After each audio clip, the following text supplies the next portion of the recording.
We're live with Dustin Rennells. He is the costume designer for Urban Nutcracker. Urban Nutcracker is going to start its performances on December 16th, and they are going to continue through. We're live with Dustin Rennells. He is the costume designer for Urban Nutcracker. Urban Nutcracker is going to start its performances on December 16th, and they are going to continue through December 31st, correct? Correct. So Urban Nutcracker, for those of you that are unfamiliar with the ballet, is a more contemporary, modern spin on your traditional ballet, your traditional Nutcracker. So it has different types of dance, including ballet, such as hip hop, jazz. There's new music to go with it, and of course, there are new costumes, which Dustin designed all of them. So can you tell us what we're looking at right now? We'll start. Sure. This is sort of the basis for our Sugar Plum Fairy, which is very different from something you may have seen, especially right now. You're seeing it at the end of the year, sort of what happens to it after so many people dance with it, wearing it. So many things fall apart and there's strings everywhere. So we have to redo everything, start from scratch with our nice basis here. And we have to basically remake everything each year because it gets so much wear and tear from just being danced in and touched all the time, basically. But our Sugar Plum is a little bit different. She sort of represents the city of Boston, almost like skyscrapers. These are like windows in a skyscraper downtown, more so than like the queen of the Candyland, or kind of however they call her normally. So I think it's a fun twist on that, and it gives us something. It's very Boston-centric, our show, so I think it gives us more of a way to distinguish ourselves, especially through costumes. So how did you get involved with Urban Nutcracker? Sure, it's all about connection sometimes, you know. I had gone to school with the daughter of someone that danced with Tony at Boston Ballet in the 1960s, and I did a costume for a musical theater piece that we were in, and they just really liked it. And, you know, I'd never sewn spandex before, but they said, I think Dustin can do this. He's a nice young guy with fresh ideas. And the original designs were drawn by like kind of an illustrator friend of Tony's, and we tried to create them as accurately as possible to what her thoughts were. Then for the 15th anniversary last year, we kind of went in a even more new direction, taking some of her advice, but doing things that we knew that we wanted to do between Tony and I, and getting these great ideas that we've thought of over 15 years, like, oh, wouldn't it be great if you could do that? Well, now we had our chance to change things. So when do you start getting the costumes ready? The performances start in December, so when is, crunch time for you to start getting everything? Well, we start in January of each year. We have to start laundering really heavily. I don't know if you can imagine what happens after someone wears a costume 15 times in a row and sweats in it, but it's not fun. So we spend a long time making sure that they're really clean and that people are ever going to want to dance in them again. Then we do things like we remove all of these patches and appliques, and you can see they've been attached multiple times in multiple different ways. And then we remake all of these little patches, then we'll sew all new patches on, and then we'll put a layer of protection over this, so hopefully these things don't happen again. And each item, takes maybe like a solid week of work, really, with one person. And so we have myself working kind of around the year. I also work for the dance company here and everything, so I have other jobs. But we have a lot of mother volunteers that help out, which is absolutely amazing. And I can't thank them enough, because that's a thankless job, But it really takes a village. But we have even things like these, like our snow costumes back here. Each one we have to rebead because about half of the crystals will fall off over time. And a lot of retacking anything that rips and everything. But we start really crunch time in September when we do our auditions, because now we know exactly who's going to be in the show and whether they can wear that same costume or whether we'll have to start from scratch fully or something. How many costumes do you have to make for each show? So we have, we counted each individual piece. We have over 1,200 costume pieces. Wow. That includes like every glove, every headpiece, every earring, every, top, bottom in the show. But I think that we have 112 individual costumes for the show. Wow. Just a lot of them have a lot of accessories. Right. So let's look at these a little bit. We're going to move a little bit, and can you kind of tell us what we're looking at? You said that they were part of the Snow Queen, right? Yep, these are the snowflakes that dance behind the Snow Queen. And so our idea, rather than the beautiful pure white snow that you might see in Boston Ballet or something, like, we're of Boston, we're of the city streets, and as everybody from Boston knows, the snow doesn't look very pretty after about 5 minutes. So that's sort of like a kind of tongue-in-cheek joke that we did here. There's like some black crystals here. The layers of the tutu have some black layers underneath it, because snow isn't always super pretty and fluffy white. Sometimes it's a little urban, like our show, right? And so I think that makes a nice contrast. Sometimes we refer to them as icicles because of the blue color, but You can see that some of them are missing all these crystals. They just dance so hard they pop Fall right right off, off. right? Yeah. But each one has 400 crystals on each one of these. The Snow Queen, which we're going to try on the ladies, it has probably about 4,000 crystals on it once we get it all sewn on. So that's quite a feat. Quite a feat, Very exactly. So can you walk me through, I guess, the process a little bit? When is the audition process, and then how long do you have to fit the dancers for Sure. each of the costumes? Yep, so we audition in late August, early September, kind of splitting Labor Day between our adults and our children. The most important thing first is our adults, to make sure that they fit in our very specific costume shapes, to make sure that that works, because we're all about diversity, and sometimes that includes body shape or height or something like that. And so we don't want, we want the right person for the right dance, right, whether or not the costume fits them, So we want to know if we need to order something, so we can do that very quickly. Then we start fitting everybody. Then we start the arduous process of gluing every bead back on, sewing every stitch back together. Then for the kids, that's a wild one, because we have to go kind of by age groups of their talent level, but I'm sure you know that a 10-year-old could be, this tall, right, or they could be this tall, and they sometimes have to fit in the same costume. So we do a lot of really stretchy unitards and things like that. What is your favorite costume? Well, after the Snow Queen is done, it will be the Snow Queen with 4,000 crystals. I like anything that glitters pretty brightly, But that is a good question. I would say probably Clarice's dress. That's our Clara, our main star of the show. Her name is Clarice in our show, and it's the way the party scene where she is introduced is staged. Everybody's in sort of like blues and greens and purples and burgundies, and she's in this bright yellow dress with gold overlays. It's just really sparkly, and there's no way you can't tell that she's not the star of the show. And I think that's really special for a little kid to feel, Yep. So the girls that need to be fitted today. Yes. Tell us a little bit about, have they seen these costumes before? How that normally goes? They have not seen the Snow Queen costume. We actually have, I want to knock on some wood. It's sort of cursed. We had a beautiful Snow Queen costume, and someone went to fix it last year, and it went missing. And I think no ill will happen. I think it just literally went missing. It probably was in a big black bag, and it got tossed by the trash or something. So we spent all of last year looking for that. Someone was nice enough to rent us a beautiful tutu. That was great. And so now all of the people who've done Snow Queen, they're sort of nervous, thinking, oh my gosh, we're going to have one. Is it going to be new? Is it going to show up on the day of the show again?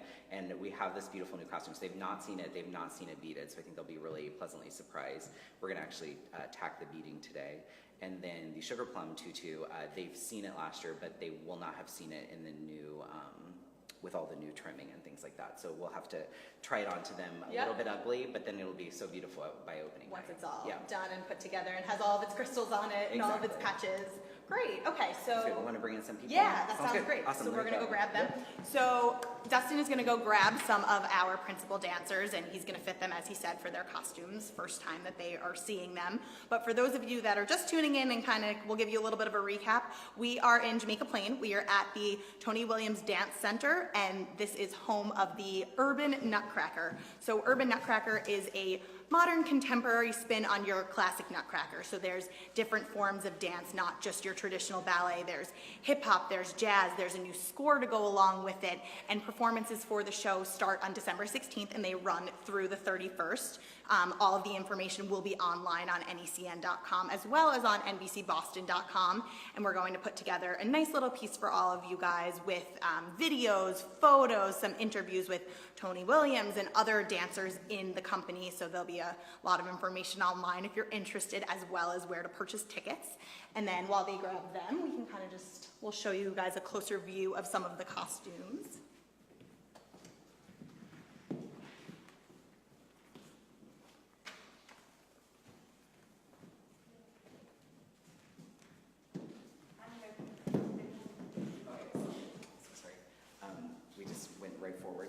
So we're going to start with this one. I guess we could kind of do both of them at the same time. Yeah, sounds good. That's cool. Sounds good. Yep. Could you hold this for 1 second? Of course. Thank you. I'll put you to work. We need all the hands. Of course. So you are playing the Snow Queen. You want to tell us a little bit about your character and your background and everything, how you got involved? How I got involved?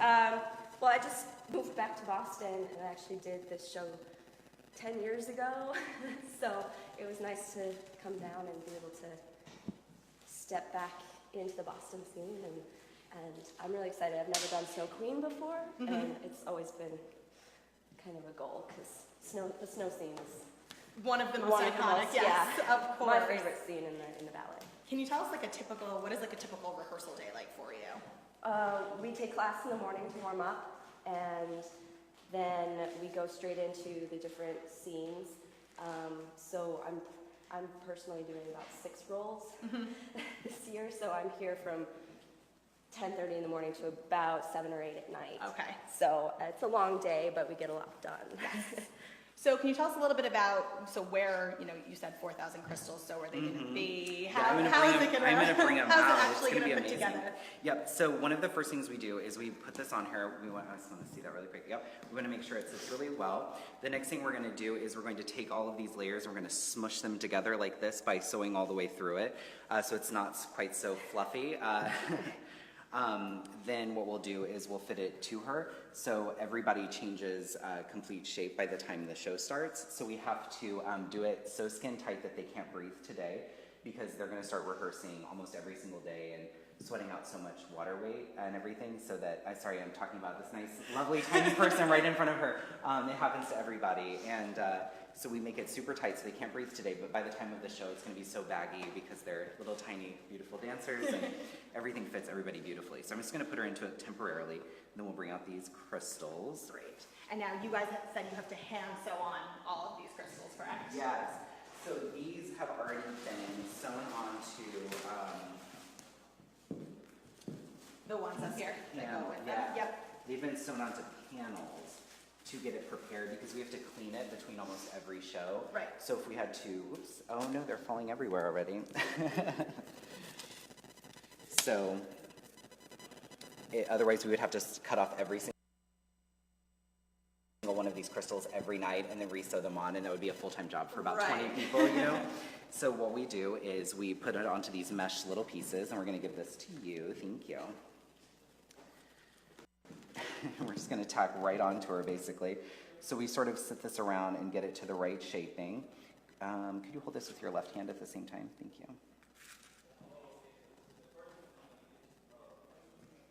So basically, this will be the general outline here for this. Just don't dance too hard. Don't get stabbed. Just kidding. I won't make you dance in it. And then traditionally, when are these ready to, rehearse like before the show? Yeah, it obviously? seems so behind, but it's just because there's so many little pieces and so many people helping. But legitimately, within about 3 days, this will be completely beaded, and it'll look like a whole new world. And it goes absolutely so fast, especially once it's on these things.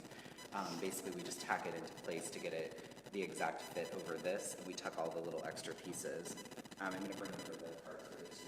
And then when will official dress rehearsals start? That starts next week. We start what we call tech rehearsals. So some people, especially if we haven't had the costume before, they may want to Get a feel for exactly how this is. Especially if you're partnering, it's good to figure out how it's actually going to be. Right. Because when you're rehearsing in just a leotard, it's a different feeling than when this is hitting a guy in the face, because it has all these crystals now. You mean this gets in the way?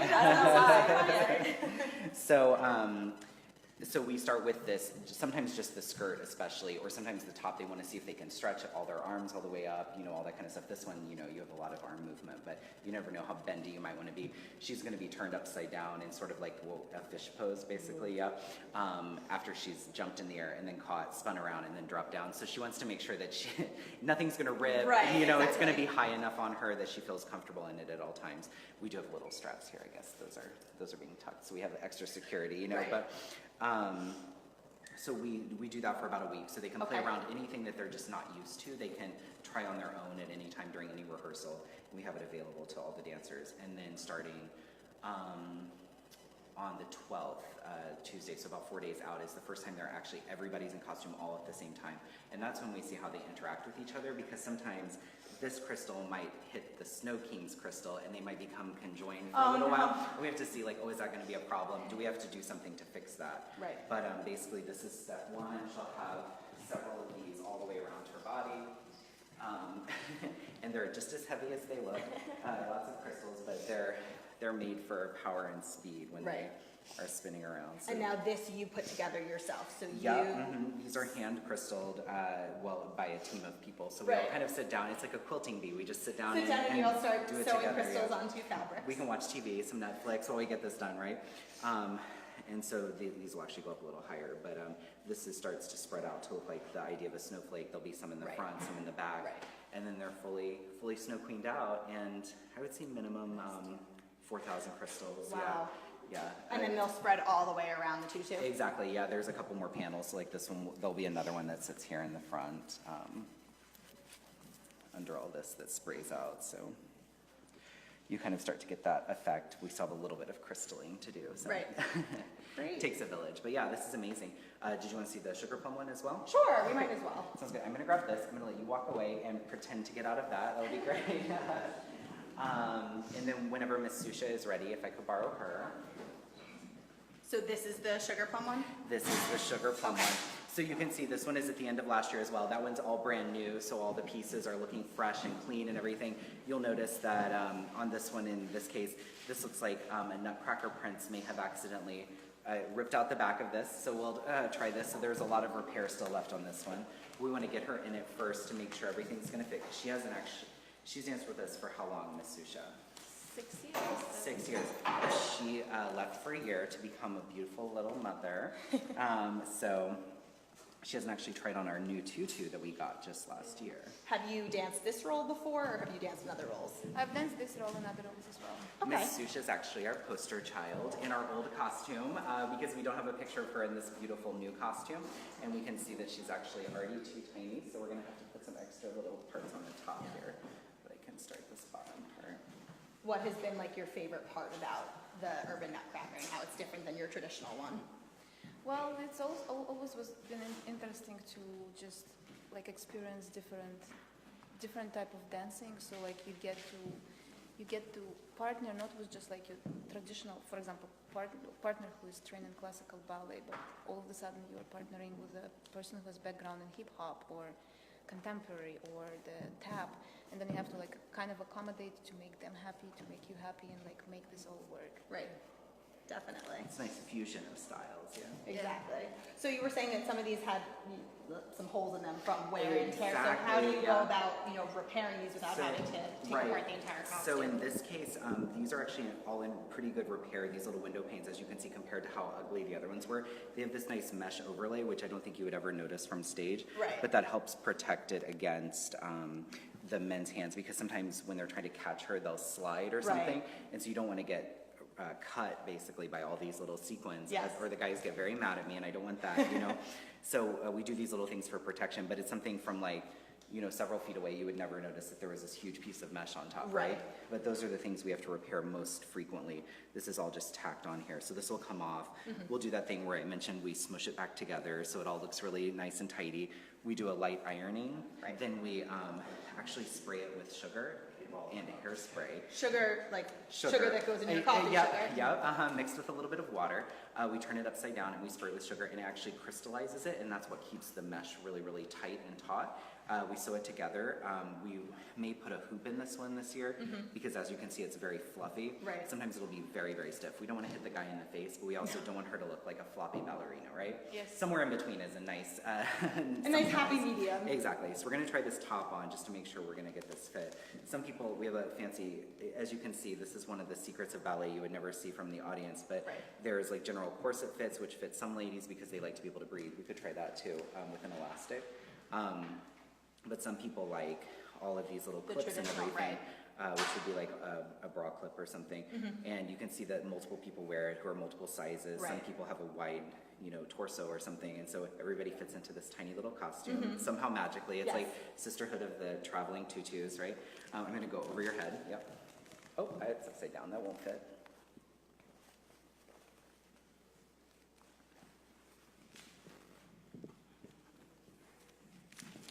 So we do all these clips.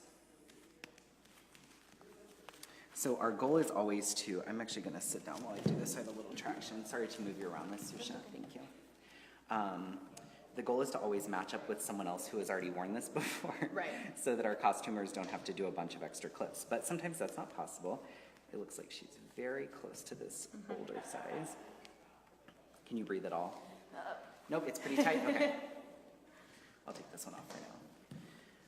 So this one has a little halter strap that'll keep that up. And of course, we won't have our leotard on at that point when we're dancing, but this is our nice base. Do you want to move around in it and see how that's feeling already? You want to see if you can see your torso when you bend forward? Yeah, this one feels nice. It's pretty good. If it's elastic, I think it'll go together better. Yeah, Feels nice. yeah. I just feel like, You want it up and Yeah. up and tight. Yeah, we talked about whether you'd want halter or not, but I think we're going to do a big strap. I don't want to reach in your top if you want to grab that out. Perfect. Yeah, I think we can do just like a nice yeah, that would be awesome. solid thing that will feel nice and secure. Yeah. Even if you bend here. Let's do it as a halter just for now so you can see how far it is when you bend down. So then you'll put all the finishing touches on this within the next day, couple days Yeah, or so? this is next on the agenda. So this one just got cleaned. So it smells nice and as fresh Nice as and it's ever fresh. going to smell, right? There could be a whole book probably written about the poor things that ballerinas have to go through to get into their costumes. Some of them, I mean, artistic directors and choreographers, they get really tied to like a specific look. And if they can't find that costume, they will legitimately go back, 35 years, pull a costume that they danced in. Tony has 3 sets of costumes he always threatens to pull out, we say.